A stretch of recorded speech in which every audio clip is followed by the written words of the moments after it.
Hey friends, welcome back to another episode of Parents and Teens Rising. If you're new here, I'm Jasmine Chandler, teen coach, rites of passage guide, and mentor for parents. I'm also a mom of two teens and the founder of Guided Passages, where I support teens, young adults, and their parents to move through stuck energy and come back into connection with themselves, their relationships, and the world around them. So today I want to talk about something that feels deeply present for me and maybe for you too. We are living in a really heavy moment on this planet right now. There are ICE raids happening in our communities. Children are starving in Gaza. Queer and trans youth are being targeted by legislation meant to erase them. Climate protections are being stripped away, and DEI efforts are being rolled back in workplaces, schools, and institutions across the country. And these are just a few of the scary things happening around us and to the people and communities we care about. And all of this is going on while we're parenting. So if you felt grief, rage, anxiety, or overwhelm lately, you are not alone. I have been riding my own waves, and in the midst of that, I've been asking myself, how do we keep showing up as parents when the world feels like it's unraveling? Because I know I can't afford to collapse into hopelessness or fear. I'm raising teenagers who deserve a future and a planet they can actually live in. So staying grounded, connected, and emotionally present for them feels more important than ever, and it's not easy. One thing I know for sure, this is not a moment for toxic positivity or pretending it's all okay. It's not a time to manifest our way out of reality or close our eyes to the suffering all around us. And yet it is a time to keep showing up with compassion, courage, and creativity. So in today's episode, I'm going to walk you through a few of the ideas I shared in a recent blog post about what's helping me weather these storms while staying as regulated and present for my kids as I can. And I hope this conversation feels like a breath of fresh air to you, or maybe a deep exhale, or just like talking to a friend who gets it. Because just being human in this world right now is a lot, and you're not alone. So I'm also going to link the blog post in the show notes below this episode so you can check that out later. But let's go ahead and get into it.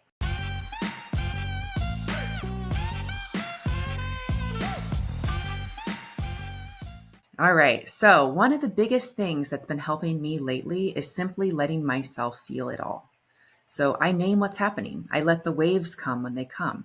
Sometimes that means crying or praying or just telling the truth about what I'm experiencing to the people in my life who can really hold it with care and without trying to fix it. There have been so many nights where I have just let the tears fall or poured it all out in writing and then shared it later with my husband or a trusted friend when I was ready. And that kind of honest expression without minimizing it or rushing to find a solution has been so huge for me. It keeps the fear and grief moving through me instead of getting bottled up and spilling out in ways that don't serve me or my kids or the energy in our home. And the truth is, it's human to grieve. It's healthy to feel deeply when the world feels overwhelming. And yeah, sometimes I still slip into that old pattern of thinking I have to be strong and steady all the time for my kids' sake. But what I've learned over the years is that being real, being vulnerable, being honest about what I'm going through, that's actually the strongest thing I can do. And that's what builds the kind of foundation my kids can really stand on. So another way I've been really caring for myself lately is by actually using the tools I've learned for staying emotionally steady. So I want to name that emotional regulation isn't about never losing it. It's about coming back to our center again and again. Sometimes that looks like a breath before I speak. Sometimes it's stepping outside for 5 minutes before coming back into the room. Sometimes it's apologizing after I've already snapped. And this is the daily work, the small repeatable things, the rituals that anchor me. So a walk outside or journaling or listening to music or a workout at the gym, just a few minutes of meditation, right? These aren't luxury wellness things. They're actually survival tools, and we all need them. And every time we choose to regulate instead of react, we're creating more safety in our homes. And it's not that we're seeking perfection, but just more space for presence and repair. Okay. Another huge and often missing piece is self-compassion. All right. So this one is really hard, believe me. I know. We show up with so much compassion for our kids. When they're tired or when they're lashing out or when they're scared, we are right there with them. But how often do we actually meet ourselves with that same tenderness? So there are plenty of days I don't parent the way I want to. I say something I wish I hadn't. And if I'm not careful, what can happen is that my negative self-talk can really start to spiral. But what I've learned to ask myself is, would I say this to my kid? Would I talk to a friend this way? And if not, I take a breath and I try again. All right. Because I deserve compassion too. And so do you. And when we offer it to ourselves, we actually expand our capacity to show up the way we want to for our teens and for the world. Right.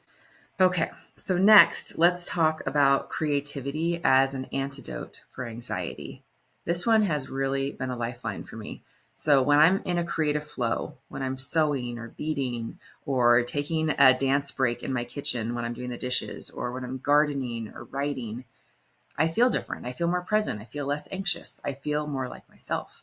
And one of my favorite coaches to learn from is Martha Beck. And in her most recent book, Beyond Anxiety, Curiosity, Creativity, and Finding Your Life's Purpose, she shares how creativity is the opposite of anxiety and how it shifts us into a different part of our brain, one where curiosity lives and anxiety and anxious thoughts don't.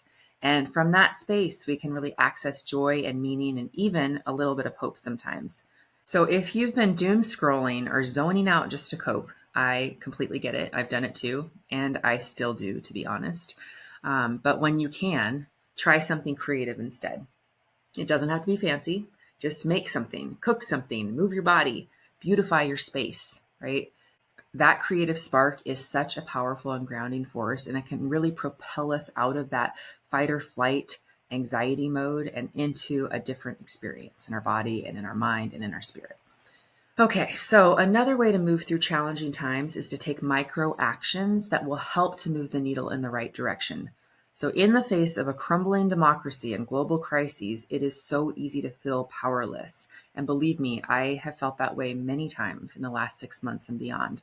But I want to remind you that small, consistent actions, especially rooted in our values, can really ripple outward in big ways and can make us feel so much more empowered and like we actually have an impact over what's going on. So micro actions can look like downloading the 5 Calls app, which makes it super easy to call your reps and senators every day in just 5 minutes. It can be a $5 donation to a cause you care about each month.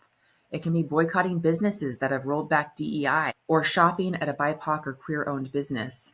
It can be signing petitions, making a sign, and attending a protest, right? Just little everyday actions that are within your control and help you to feel like you're contributing to the solution. Tiny little actions, when exercised by lots of people, add up and they do make a difference.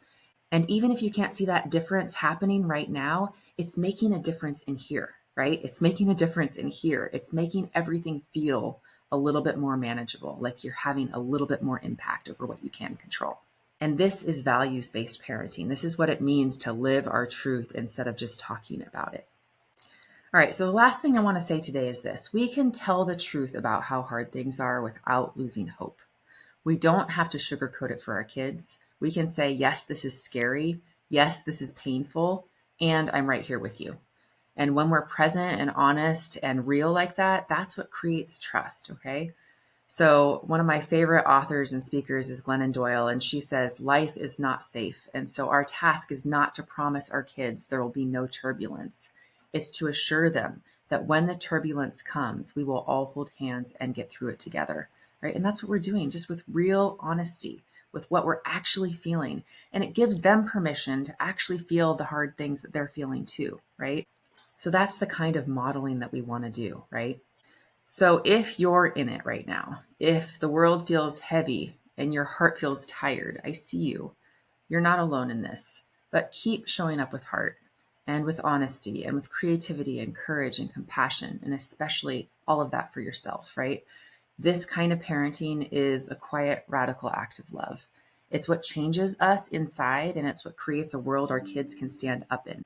So each and every day, just keep turning back to love, which is the antidote to all of it. Love for ourselves and love for our kids and love for humanity and love for the earth, right?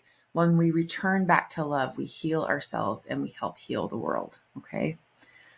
All right, so if you want to dive deeper, you can read my full blog post on this topic. It's linked in the show notes below. And if you found this helpful today, please like, share, or subscribe.